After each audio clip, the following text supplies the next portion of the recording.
ঘাটকল ভর্তা কার কার পছন্দ? আমার তো ভীষণ পছন্দ। আজকে ঘাটকল আমার বাগান থেকে ছিঁড়বো এবং সেটা ভর্তা করেও আপনাদের সাথে শেয়ার করব। আশা করি ভিডিওটি আপনাদের কাছে খুব ভালো লাগবে।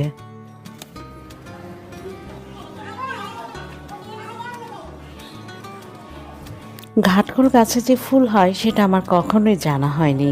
আজকে আমি ফুলটা দেখলাম এবং আপনাদের সাথেও শেয়ার করলাম। আমার বারান্দা বাগানে কিন্তু ঘাটকলের বাম্পার ফলন হয়েছে, তাই না?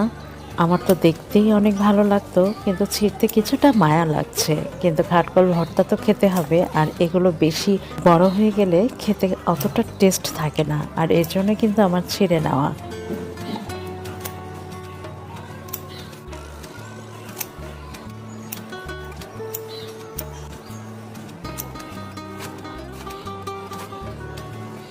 চোখের শান্তি মানে মনের শান্তি। দেখেন ঘাটকল পাতাগুলো কতটা সতেজ লাগছে। আমার তো সত্যি এগুলো কাটতেও ইচ্ছা করছে না, মনে হচ্ছে সারাদিন বসে বসে এই পাতাগুলো দেখি, এতটা ফ্রেশ। যাই হোক, চলেন এই ঘাটকল পাতাগুলো নিয়ে আমি কিচেনে চলে যাই।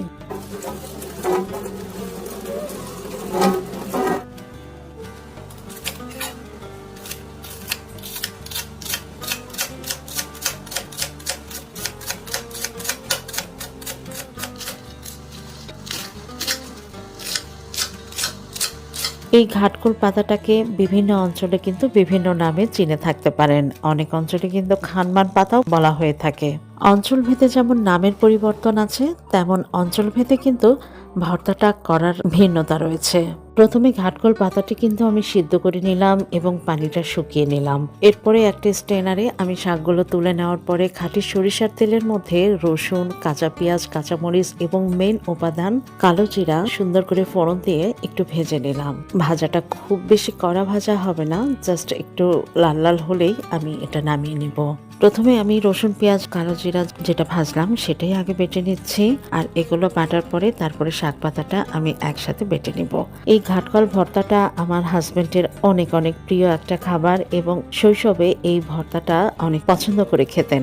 তো আমার হাজবেন্ডের পছন্দের কারণেই আমি আমার শ্বশুর বাড়ি থেকে ঘাটকলের গাছ নিয়ে এসে আমি আমার বারান্দা বাগানে লাগিয়েছিলাম। আপনারা বিশ্বাস করবেন কিনা জানি না, আমি নিজেও বিশ্বাস করিনি যে ঘাটকলটা আমার বারান্দা বাগানে এত সুন্দরভাবে হবে। আমি এর আগেও কিন্তু একবার ভর্তা খেয়েছি, কিন্তু সেটা আপনাদের সাথে যদিও শেয়ার করা হয়নি।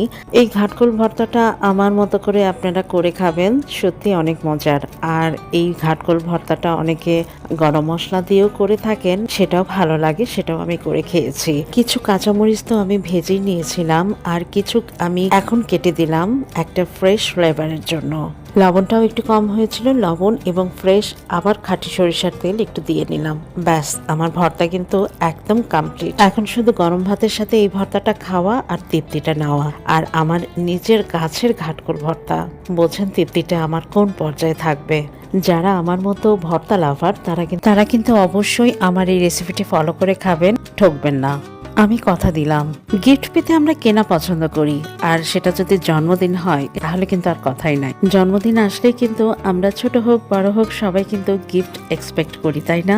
আমাকে কে গিফট করলো বা করলো না এটা নিয়ে আমার কখনোই মাথা ব্যথা থাকে না। কারণটা কি জানেন? আমি আমার জন্মদিনটাই জীবনে মনে রাখতে পারি না, আর অন্যের জন্মদিন সেটা তো আরোই মনে রাখতে পারি না। চিন্তা করেন আমার অবস্থা, কি একটা অবস্থা, তাই না? তো সে যাই হোক, আমার হাজবেন্ড কিন্তু আমাকে প্রত্যেক বছরই রাত 12টার সময় হঠাৎ করে আমাকে উইশটা করে এবং সারপ্রাইজ দেয়, যেটা আমার অনেক অনেক ভালো লাগে। আর আমার এই ভালো লাগা এবং এই ভালোবাসার গল্পটাই আপনাদের সাথে শেয়ার করতে আসা। অনেকে হয়তো মনে করতে পারেন যে এই সাধারণ একটু ফুল আর কেকটাই আবার শেয়ার করতে এসেছে, সোনাদানা হীরা জহরত পেলে না হয় কিনা করতো। আসলে সত্যি কথা বলতে, গিফট অল্প দামি হোক বেশি দামি হোক, গিফট তো গিফট, এটা আমার কাছে অনেক বড় ব্যাপার। গিফট দামি হতে হবে এমন তো কোনো কথা নেই। আমি যে সবসময় ওর কাছে এই গুরুত্বটা পেয়ে থাকি, এটাই আমার কাছে অনেক বড় ব্যাপার। আমার লাল টকটকে গোলাপ এবং চন্দ্রমল্লিকা আমার কাছে অনেক প্রিয় একটা ফুল। ও আমার জন্য এতগুলো চন্দ্রমল্লিকার একটা বুকে নিয়ে আসছে, এটা দেখে মনটা তো এমনি ভালো হয়ে যাওয়ার কথা, তাই না? এই ছোট্ট কিউট ফুলগুলো হয়তো বোতাম ফুল, কি ভালো লাগছে তাই না? আর পাতাগুলো এতটাই ফ্রেশ, ফেলতেও ইচ্ছা করছে না। তো আমি ফুলগুলো সবই গুছিয়ে রাখবো, তো কিছু পাতাটাও রেখে দিব। আর চন্দ্রমল্লিকার কালারগুলো দেখেছেন কতটা ফ্রেশ। আর আমাদের জীবনে কিন্তু ভালো থাকা এবং ভালো রাখা দুটাই দরকার। শুধু নিজে ভালো থাকলেই যে ভালো থাকা যাবে এমনটা কিন্তু না। অনেকে বলে নিজেকে ভালোবাসুন এবং নিজেকেই ভালো রাখুন। আমার কাছে কিন্তু ব্যাপারটা সেটা মনে হয় না। জীবন তো অনেক ক্ষণিকের, সবাইকে নিয়ে যদি ভালো থাকা যায় এবং ভালো রাখা যায়, এর চেয়ে আনন্দের আর কি হতে পারে বলুন। এই যে আমার হাজবেন্ড আমার জন্মদিনে ছোট্ট একটা গিফট নিয়ে এসেছে এবং কেকটা নিয়ে এসেছে, এটা তো ও আমাকে ভালো রাখার জন্য করেছে, তাই না? আমরা যদি জীবনের ছোট ছোট ভালো লাগা এবং চাওয়া পাওয়া গুলো ভাগাভাগি করে নিই, তাহলে কিন্তু আর কেউ অসুখী থাকবে না।